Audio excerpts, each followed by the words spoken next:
IPL match థ్రిల్లింగ్గా జరుగుతోంది కదా. అన్ని టీమ్స్ కూడా పట్టుదలగా ఆడుతూ ఎలాగైనా ప్లే ఆఫ్స్ చేరుకోవాలని ట్రై చేస్తున్నాయి. అఫ్కోర్స్ ఒక్క టీం తప్ప. నేను ఏ టీం గురించి మాట్లాడుతున్నానో మీకు ఇప్పటికే తెలిసిపోయి ఉంటుంది. అదేనండి ఆర్సీబీ. ఇప్పటి వరకు 7 మ్యాచ్లు ఆడి ఒక్కటే గెలిచిన ఆర్సీబీ ఆల్రెడీ ఒకసారి తమను చిత్తుగా ఓడించిన కోల్కతా నైట్ రైడర్స్పై పగ తీర్చుకోవడానికి రెడీ అవుతోంది. హోమ్ గ్రౌండ్ చిన్నస్వామి స్టేడియంలో కేకేఆర్ చేతిలో ఓడిన బెంగళూరు వాళ్ల హోమ్ గ్రౌండ్ ఈడెన్ గార్డెన్స్లో అడుగుపెట్టి అక్కడే ఆ జట్టును చిత్తుగా ఓడించాలని ప్లాన్ చేస్తోంది. మరి ఆర్సీబీ పగ తీర్చుకుంటుందా, లేదంటే మరోసారి ఓడిపోయి ప్లే ఆఫ్స్ రేస్ నుంచి పూర్తిగా తప్పుకుంటుందా? ఇదే మనం ఈరోజు అనలైజ్ చేద్దాం. ఇంకెందుకు ఆలస్యం, let's dive into it. Eden గార్డెన్స్లో జరగబోయే Kolkata Knight Riders versus Royal Challengers Bengaluru match కోసం ఫ్యాన్స్ ఎగ్జైటింగ్గా వెయిట్ చేస్తున్నారు. రెండు జట్లకు ఒక్కో డిపార్ట్మెంట్లో ఒక్కో పాయింట్ ఇస్తూ చివర్లో ఆ పాయింట్ల ఆధారంగా ఏ జట్టు గెలుస్తుందో స్టాటిస్టికల్గా అంచనా వేద్దాం.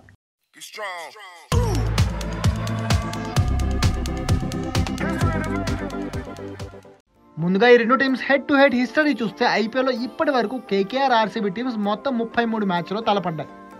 వీటిలో ఆర్సీబీ 14 మ్యాచ్లో గెలిచింది. అయితే కేకేఆర్ ఏకంగా 19 మ్యాచ్లో గెలిచి టాప్లో ఉంది.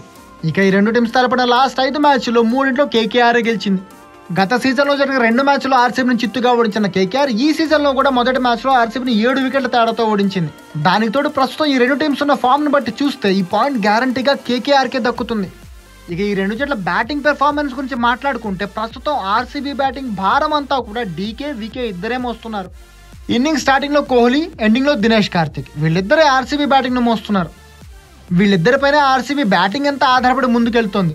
ఇక ఈ మధ్యలో కొంచెం టచ్లోకి వచ్చినట్టు కనిపిస్తున్న కెప్టెన్ డూప్లెసిస్ ఒకవేళ కోహ్లీతో కలిసి అదిరిపోయే ఓపెనింగ్ కనుక ఇస్తే ఆర్సీబీ భారీ స్కోర్ చేసే అవకాశం ఉంటుంది. ఇక జట్టులో కొత్తగా వచ్చిన విల్ జాక్స్కు ఇప్పటి వరకు తన టాలెంట్ చూపించే ఛాన్స్ దొరకలేదు. ఇక వీళ్లే కాకుండా పట్టుదారు కూడా అవసరమైతే అద్భుతమైన ఇన్నింగ్స్ ఆడగలడు. చివరిలో రావత్, లోమ్రోర్, అవసరమైతే సౌరవ్ చౌహాన్ కూడా కొద్ది గొప్ప పరుగులు రాబట్టగలరు. ఇక సూపర్ ఫామ్లో ఉన్న డీకే గురించి ఎంత చెప్పుకున్నా తక్కువే.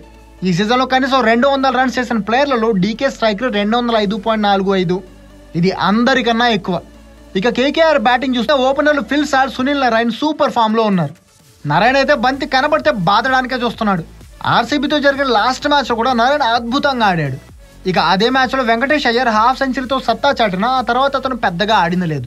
ఇక కుర్రాడు రఘువంశీ కొంచెం తడబడుతున్నాడు. రింకు సింగ్ ఇప్పటివరకు సరిగ్గా ఆడే అవకాశమే రాలేదు. ఇక KKR best all-rounder Andre Russell తన బెస్ట్ ఫామ్లో లేడనే చెప్పాలి. వీళ్ళందరినీ పక్కన పెడితే ఆ టీం బ్యాటింగ్లో ఉన్న అతిపెద్ద loop whole captain Shreyas Iyer.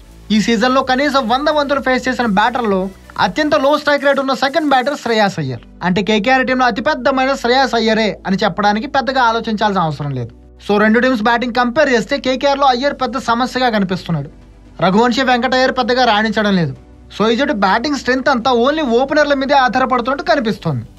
అదే టైంలో ఆర్సీబీ బ్యాటర్లు గాడిన పడినట్లే ఉన్నారు కాబట్టి కొంచెం ఓవర్గా అనిపించినా ఈ పాయింట్ ఆర్సీబీకి ఇవ్వాలని డిసైడ్ అయింది క్రిక్ మంకీ.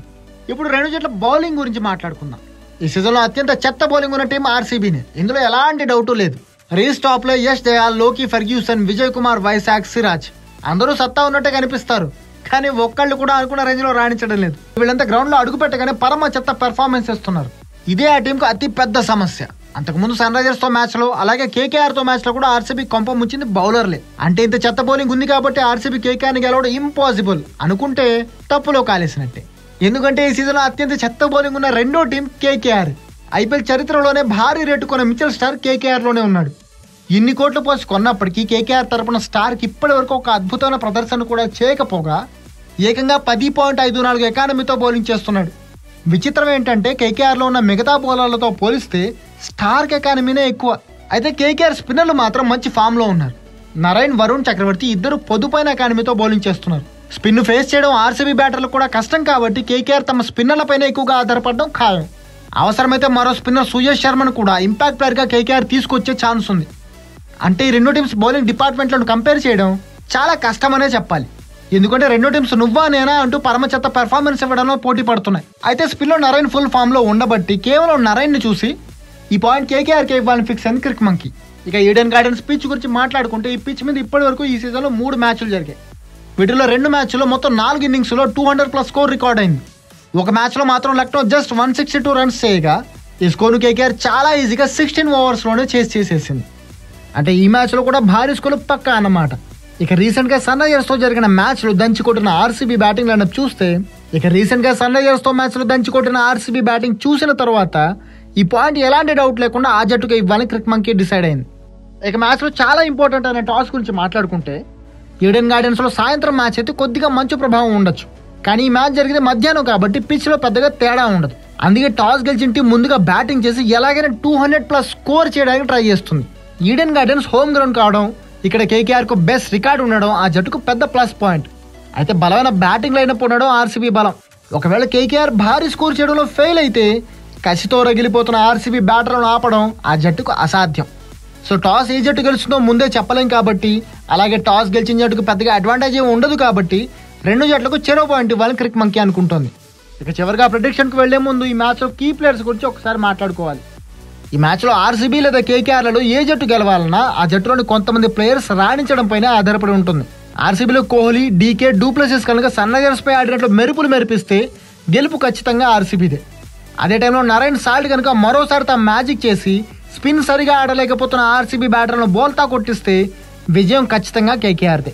ఇక ఫైనల్గా అందరూ వెయిట్ చేస్తున్న ప్రెడిక్షన్. ఇప్పటివరకు 2 టీమ్స్కు వచ్చిన పాయింట్లు చూస్తే 3-3 తేడాతో టై అయింది.